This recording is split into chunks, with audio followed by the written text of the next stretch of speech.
with the fast-paced life that we have, money seems to be a big driving force today. Money translates to luxury, money translates to success, money translates to comfort. So I'd like to share with you that about 40% of the disputes which couples have are due to finances. Counseling, by the way, premarital counseling is very common where couples come to talk to us as counselors, to help them align their goals. So having said that, very commonly nowadays we get couples where women are working and they want to send some part of their income back to their homes. And very commonly we see that there could be some, you could be wanting a career change or a job change. There could be difficulties and you could be looking at some financial dispute.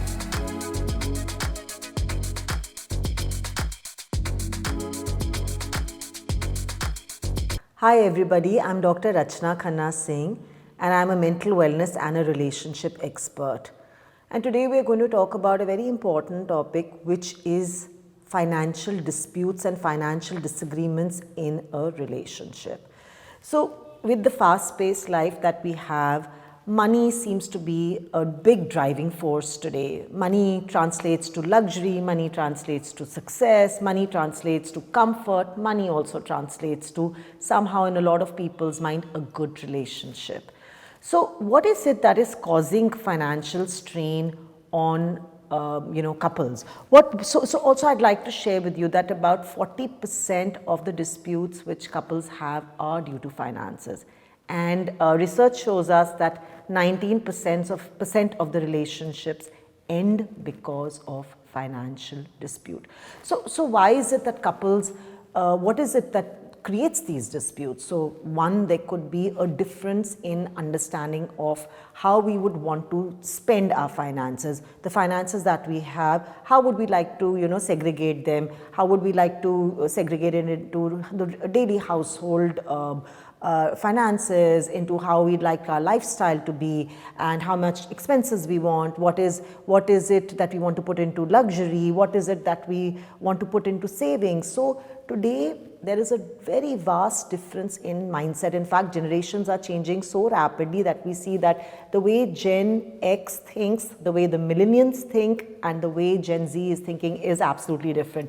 So, Gen X still has the concept of that saving for a rainy day and, stashing away a large part of their income for savings, whereas Gen Z thinks that we should just save a little bit and we should spend a lot on experiences. That's why we see so much of luxury travel going up. We see so much of, always see restaurants always full even on weekdays and weeknights, and that's because of the change in the mindset. So any two people in a couple, two people could have different mindsets altogether.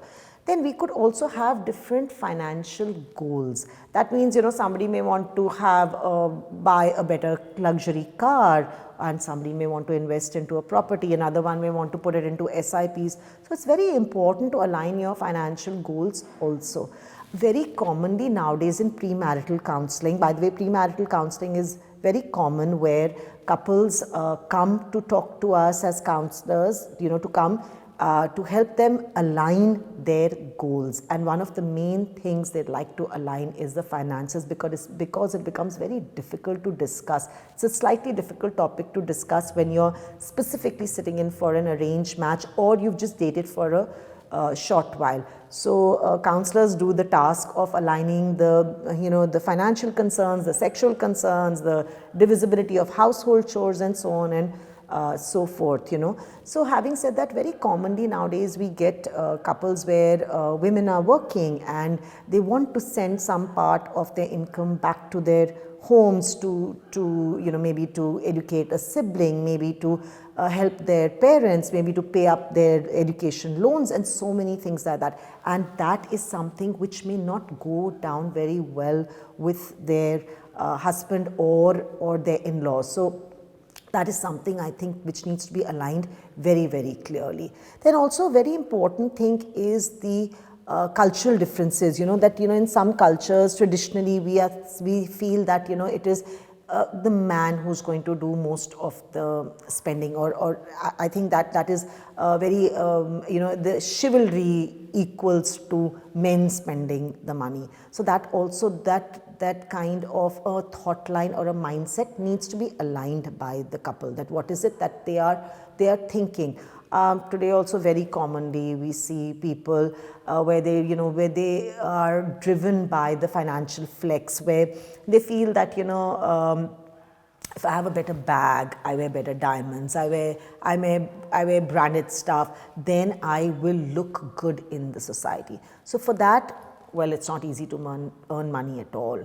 So for that, we see them pressurizing their partners to, stash away more finances towards these kind of goals. So these cultural differences, these thought line differences, these mindset differences also need some aligning. Then very commonly we see that there could be some, you could be wanting a career change or a job change. There could be difficulties, and you could be looking at some financial disputes where someone's been earning, one member's been a equated earning member, wants to take a back seat, wants to change their job, or wants to just change their career. That also creates difficulty. Then also, when are we going to have kids? How much are we going to have, one child or two? Well, three is rarely what we hear people say nowadays. So how, because it is also expensive to raise a child nicely. So similarly, so many things like that create a difficulty or a difference of finances in a couple. So what does it do when we have these kind of financial disputes? What kind of strain does it put on the relationship? So very, very importantly, what happens is it starts to put a strain on the emotional side, where suppose if you don't have the transparency, which that is also one of the biggest concerns, is the transparency. One partner may be stashing away some money in a hidden account or a hidden investment and not being transparent to their partner. That also creates a deep sense of loss of trust in a marriage. And one of the key ingredients of a good relationship is honesty and trust. So once you lose that, then the emotional strain starts to come into a relationship. When the emotional strain starts to come in, effectively you'll start, either there'll be a lot more fights, or you'll have, the cold wars happen, or the loud screaming, shouting happens. It also creates resentment over years to come or months to come. And then we see a couple, they start thinking separately, parallel lives start. Sometimes we see, development of extramarital affairs because of things like this. We also see a breakdown in the system because of this. And definitely it starts affecting the bedroom. So the physical intimacy also starts to die down. So what is it that a couple can do to not go in this direction? And what are some of the tips that we can have to be, happy and not create finances as a bane of contention in our relationship?